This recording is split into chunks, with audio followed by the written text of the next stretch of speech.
All right, geometry. Video number 2, 11 through 20, Geometry Practice Final. Given the two lines below, which statement is true? The lines are parallel, so they give us line 1 and line 2. The two lines are parallel. They're the same line. The lines are perpendicular, or they intersect but are not perpendicular. It is the slope of lines that tells us about parallel and perpendicular lines. Parallel lines have the same slope. Perpendicular lines have opposite reciprocal slopes. And of course, if they were the same line, they would just be identical, the same slope and the same y-intercept. So I need to find the slope of each of these lines.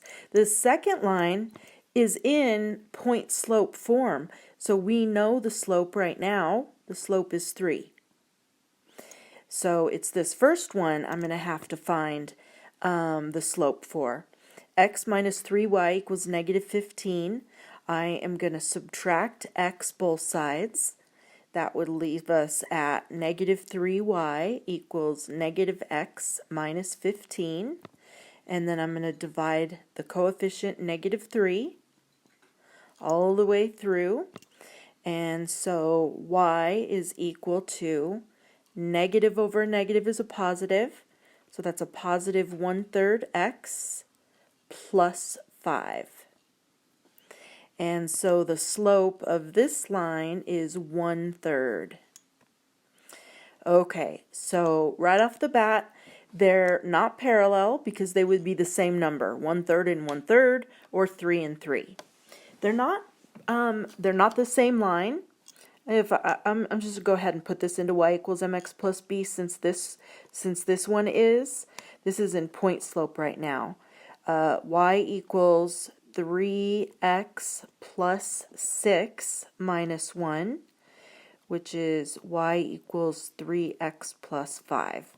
So if they're obviously not the same line, they would have the same slope and y-intercept.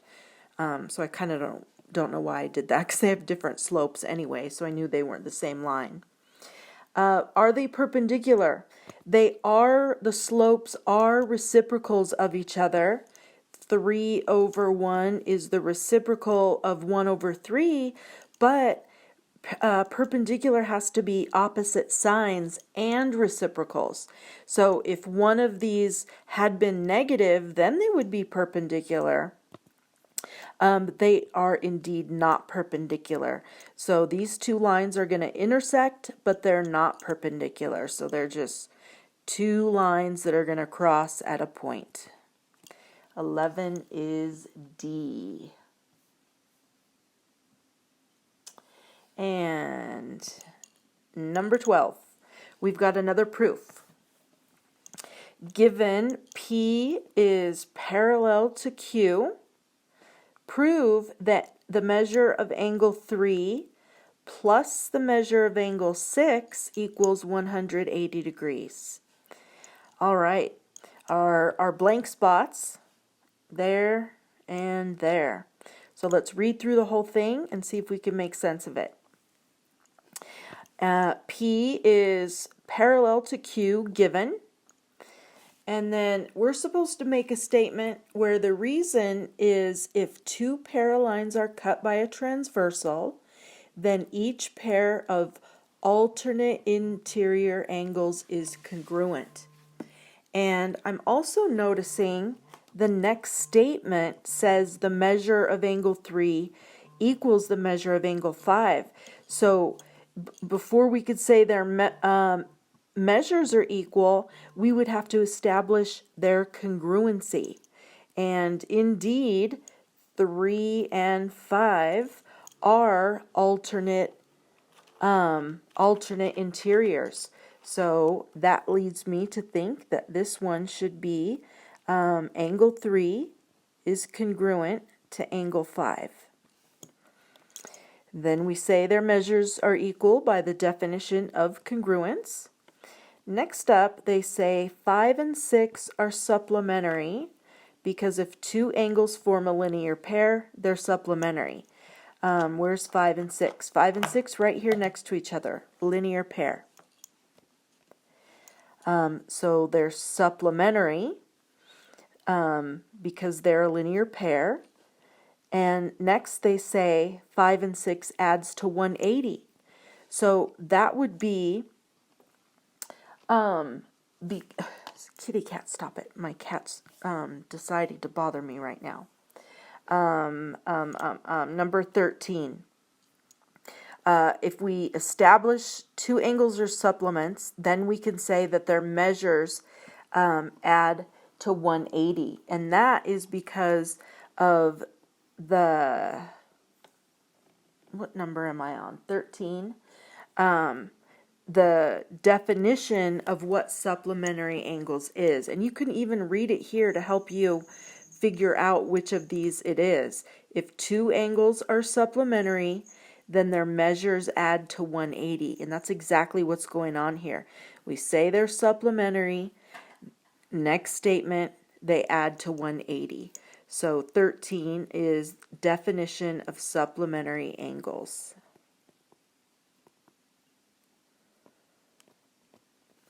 And next up, then, angle 3, measure of angle 3 plus measure of angle 6 is 180. And that's by the substitution property, where since 3 and 5 angles equal each other, we can substitute the 5 for a 3 to get our final statement there that is what we were supposed to prove. So number 12, 3 is congruent to 5 is D. And number 13, definition of supplementary angles. 14. Solve for x and y so that A is perpendicular to B is perpendicular to C. So all three of those guys are perpendicular. So if they are perpendicular, then we would have all those angle relationships holding true. Alternate interiors equal, corresponding equal, etc. So we're supposed to be solving for x and y. Two expressions have x's in them, and only one of them has a y. So I'm going to deal with the x's. I need x's. I need two equations to be able to do anything with that. And looking at these, where these are placed, those would be alternate interior. And we know that alternate interiors are equal to each other. So I can set each of these angles equal to each other. 5x minus 20 is equal to 3x plus 38. So I'm going to minus 3x both sides. That gives us a 2x on the left. We're going to, we're going to add 20 to both sides. 38 plus 20 is 58. And 58 divided by 2 is 29.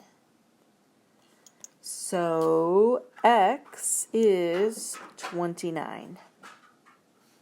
Okay, now we can tackle the y, now that we know what x is. If I know the value of x, I can plug it in and get the measure of the angle. 3 times 29 plus 38. 3 times 29 is 87.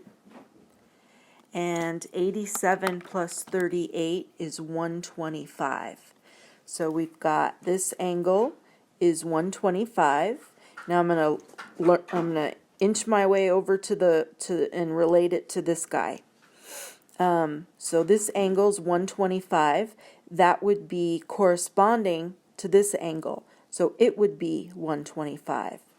And now notice that is vertical to our angle with the y in its expression. So we can then write that 9, since vertical angles are equal, we can write that 9y plus 26 is equal to 125. So we're going to add, we're going to subtract 26 from both sides, getting 9y is equal to 99, and that would make y equal to 11. I and M. My kitty cat is rustling around over there, if you hear that noise. Number 15. Find the coordinates of the image of the point -5, 7 when it's reflected across the line y equals 11.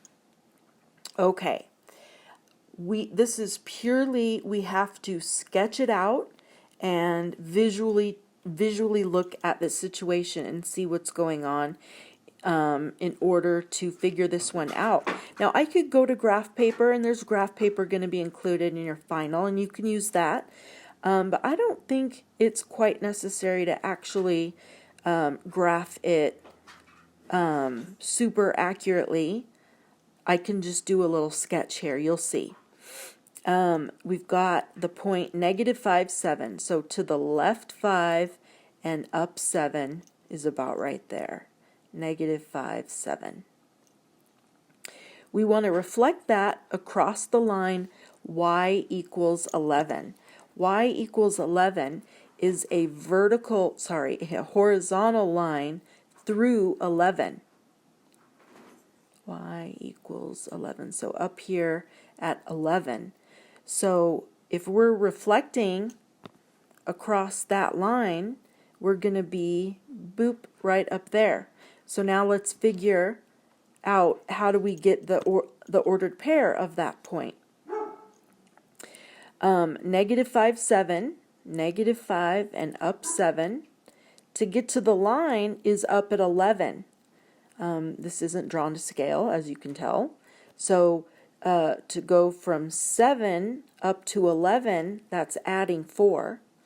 So we're going to add 4 to get to our mirror image. 11 plus 4 is 15. So that would be the y value. We're still on the vertical -5. So it's ordered pair, -5 up to 15. Letter B for number 15. Number 16. A quadrilateral with these vertices is reflected across the x-axis.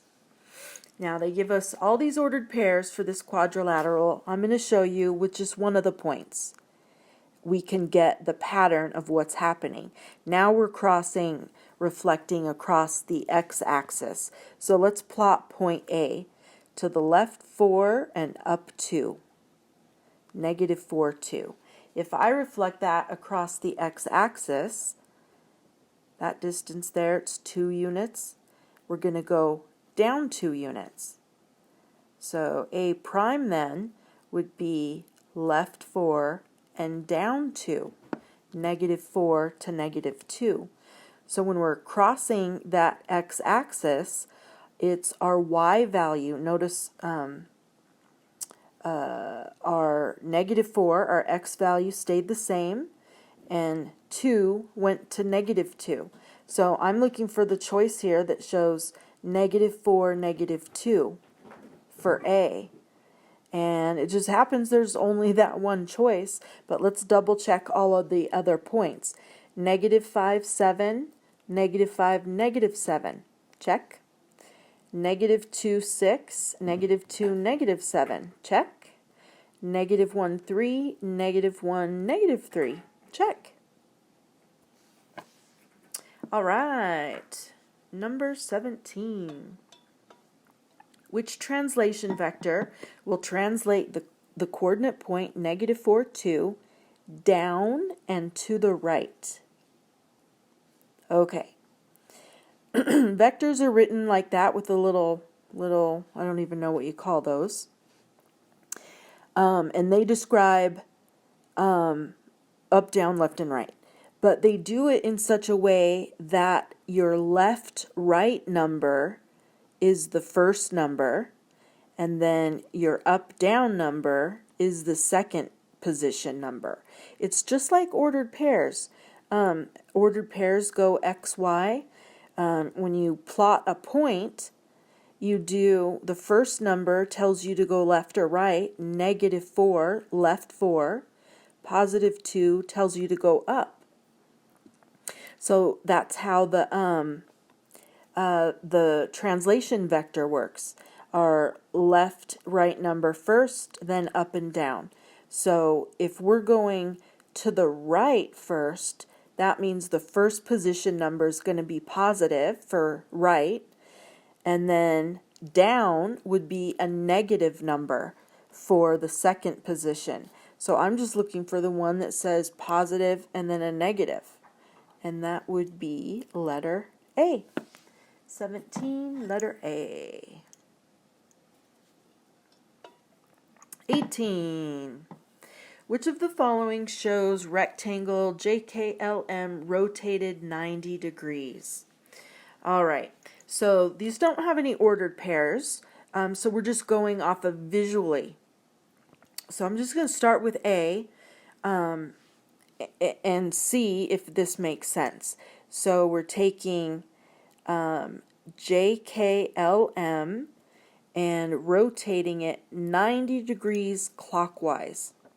So in a clock, clocks go clockwise, and so if I'm rotating 90 degrees, I'm taking it and just doing a quarter of a circle.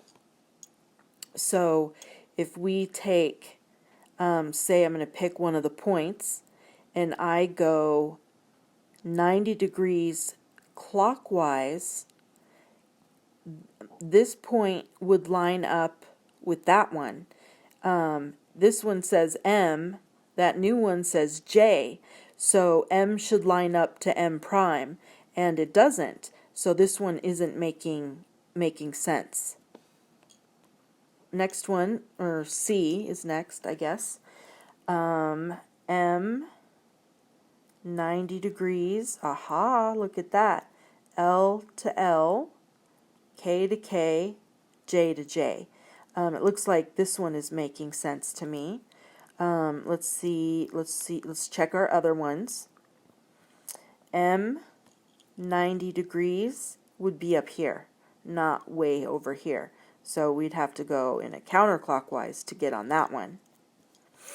And final, letter D, M, again, clockwise, 90 degrees would put us in this realm, and it's not oriented in the same way. This one looks like 180 degrees.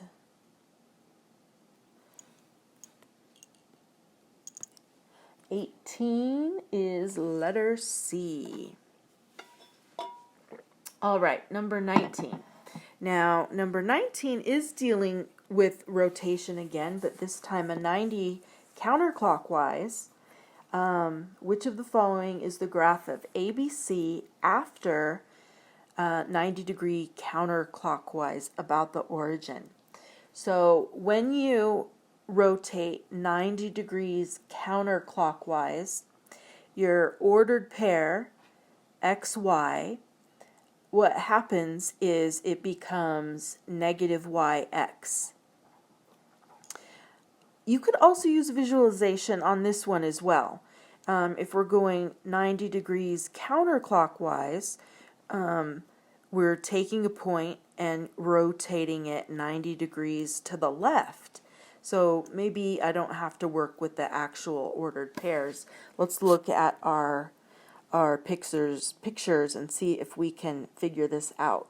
So A should go to A prime 90 degrees. I don't know if that one's making sense. B, this one might. This one's a maybe. Sometimes these aren't always, well, C to C prime, I think that might be 180 degrees.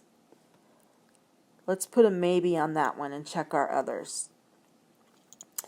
Point A, 90 degrees counterclockwise would be down here somewhere. So it's looking like C is probably not it. Number 19. Let's look at this guy. A, where's A? A, 90 degree. Okay, this one's looking like it might be it. B to B, C to C. Let's look at, so maybe this guy. Let's look at D. A to A, that one's going clockwise. Or if it's counterclockwise, it looks like 270 degrees, not 90 degrees. So I'm going to say no on that one. So my choices were between A and B. And now that I'm looking at A again, I was being a little goofy. If I go 90 degrees, it's not going to be all the, look at that. That's making a 180 degree movement. So our answer here is letter B for number 19. All right. More rotations. What are the coordinates for the image of triangle GHK after a 90 degree counterclockwise rotation about the origin and a translation of, now this is like if this was written as the vector, it would say 3, 2. So x plus 3 means we're going to the right 3. Y plus 2 means we're going up 2. So first we have to move it 90 degrees counterclockwise. So this is where it's going to be helpful to know your rotations. 90 degrees counterclockwise is xy goes to negative yx. So the numbers switch places, and the one that was the y goes to the opposite sign. There's only 3 that you should know. The 180 degree, I know this problem says, but to give you all the information, 180 degree one is xy. They just switch signs, negative x, negative y. So if you want to do 180 counterclockwise, which is the same as clockwise, you just switch the signs.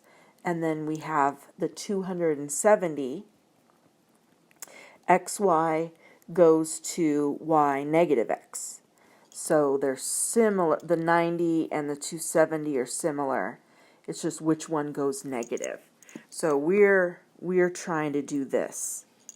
So, for example, G is at the ordered pair left 2 and down 3. So it's negative 2, negative 3. So if I do a 90 degrees counterclockwise rotation, I flip those around, switch their places rather, and the one that was the y goes, or now it's in the front position, it goes its opposite sign. So G prime is going to be positive 3, negative 2. Oops, I did that wrong. Positive 3, negative 2. Now let's do that for the other ones. K right now is 2, negative 1. So K prime is going to be 1, 2. Switch their places. First position goes opposite sign. Over 1, up 2 for K prime. And last letter H. Right now H is at over 1, down 5, 1, negative 5. And after I make the rotation, it's going to be positive 5, 1. Over 5, up 1. So there's our first movement of 90 degree counterclockwise. Now we have to do the translation. Up, or excuse me, to the right 3 and up 2. So K to the right 1, 2, 3 and up 2 for K double prime. That is over 4, up 4. So maybe I could sneak and see which one has, yep, letter D. Number 20. Yep, the answer key says that too. Remember, the answers are on the back page. I'm just going to finish this off though. H is to the right 1, 2, 3 and up 2. So this is 6, 7, 8 and up at 3. H double prime 8, 3. And which one didn't I do yet? I'm getting tired. I did K and H, G. G up, no, so to the right 3 and up 2 puts us at 6, 0 for G double prime. But we cheated a little bit, and that's okay. Taking a multiple choice test, I just figured out the K, and that was the only one that had that answer. 20 is letter D. All right, you guys, that is it for the second video. And I'll make the third video too.